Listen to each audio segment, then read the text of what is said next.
Bien-aimés dans le Seigneur, Shalom, c'est toujours un plaisir, n'est-ce pas, de se retrouver dans cette émission à l'heure avance. Et c'est un plaisir qu'on va passer ces 5 à 6 minutes ensemble où on va juste s'édifier mutuellement. Car n'oubliez pas, souvent on aime dire que quand on se met ici pour parler de la part de Dieu, il est vrai que Dieu a un message pour vous. Mais n'oubliez pas, vous n'êtes pas seul nous si on est concernés. Donc quand on vient ici, on parle de la part de Dieu, c'est et pour vous et pour nous-mêmes. Pourquoi? Parce qu'on a affaire à un Père d'amour qui a envie qu'on aille de l'avant, qu'on marche en lui pour aller loin, surtout pour toujours être accroché à son trône de grâce, pour toujours avancer afin d'arriver à la stature parfaite de Christ. Amen. Alors depuis, je pense qu'aujourd'hui nous sommes au 6e épisode. Nous avons démarré au 6e numéro. Nous avons démarré une merveilleuse série qui s'appelle Bâtir une foi solide chrétienne.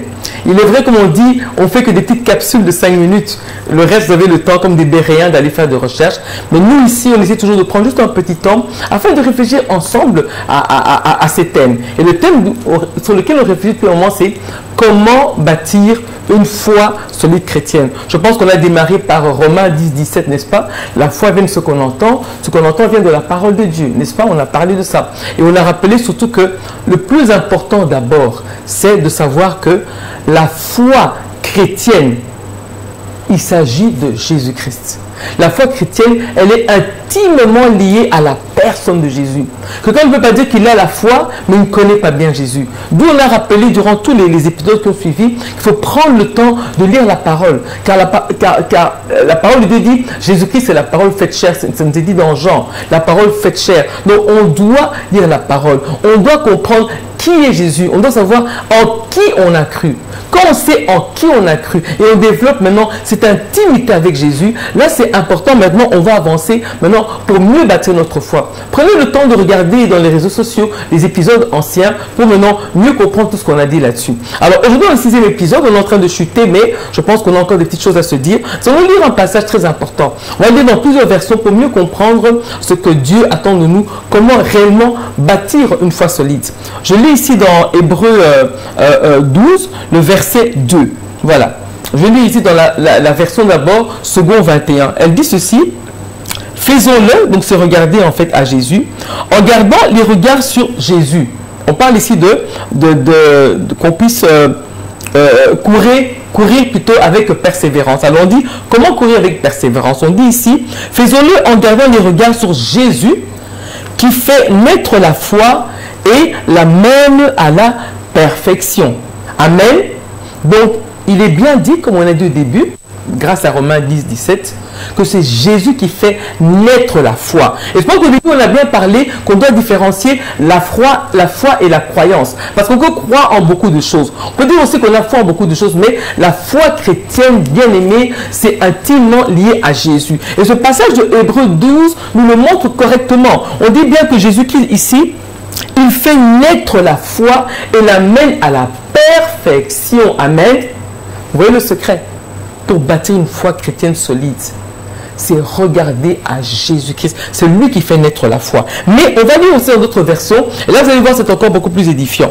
Ici, dans la Bible du Sommeur, il est dit ceci. Gardons, toujours Hébreux 12, verset 2. Aujourd'hui, on va juste parler de ce passage-là. Gardons les yeux fixés sur Jésus, qui nous a ouvert le chemin de la foi et qui la porte à la perfection. Toujours la même chose.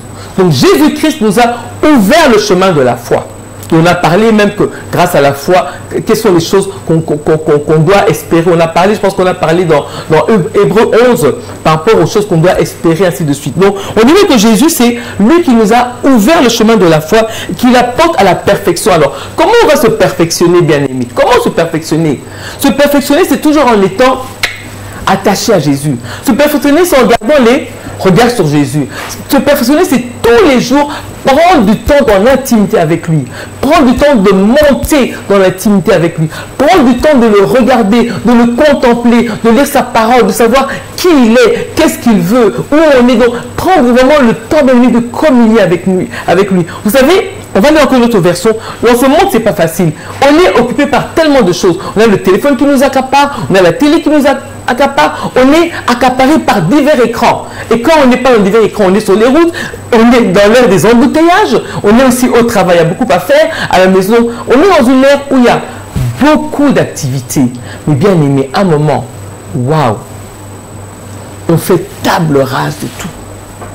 On fait table rase de tout pour venir s'asseoir tout simplement, tel que l'a fait Marie, au pied du maître, pour écouter ce maître-là. Et là, progressivement, vous allez voir que nos pensées impures vont partir. On va voir que progressivement, tout ce que nous, on avait dans notre cœur qui n'était pas de bon, progressivement, va être remplacé par les pensées en Jésus. Et ça va même modifier même notre motivation. Quand on prie, quelle est notre motivation? On va en parler prochainement pour la motivation qu'on va clôturer. Alors, il y a aussi une autre version ici de Darby qui dit ceci dans Darby: fixant les yeux sur Jésus, le chef et le consommateur de la foi. Amen. J'aime cette version-là. Donc Jésus-Christ, il consomme notre foi. Donc quand on vient en Jésus, lui ce qui l'intéresse, c'est de voir si on a foi en lui. Et cette foi-là, il la consomme. N'est-ce pas que c'est merveilleux? Mais je dois m'arrêter là. On va continuer la prochaine fois. Prenez le temps de lire toutes les versions. Il y a plusieurs versions, je vous en ai donné que 3, mais il y a plusieurs versions par rapport à ce verset qui est si profond et magnifique. Alors, on veut bâtir une foi solide en Jésus, n'est-ce pas? Une foi solide en Christ. Fixons les regards sur lui. Il est le consommateur de la foi et il amène à la perfection. Et c'est lui le chef de la foi, celui qui nous mène le chemin à la foi. Bien aimé, restez attachés à cette chaîne. À la prochaine fois par grâce divine. Amen.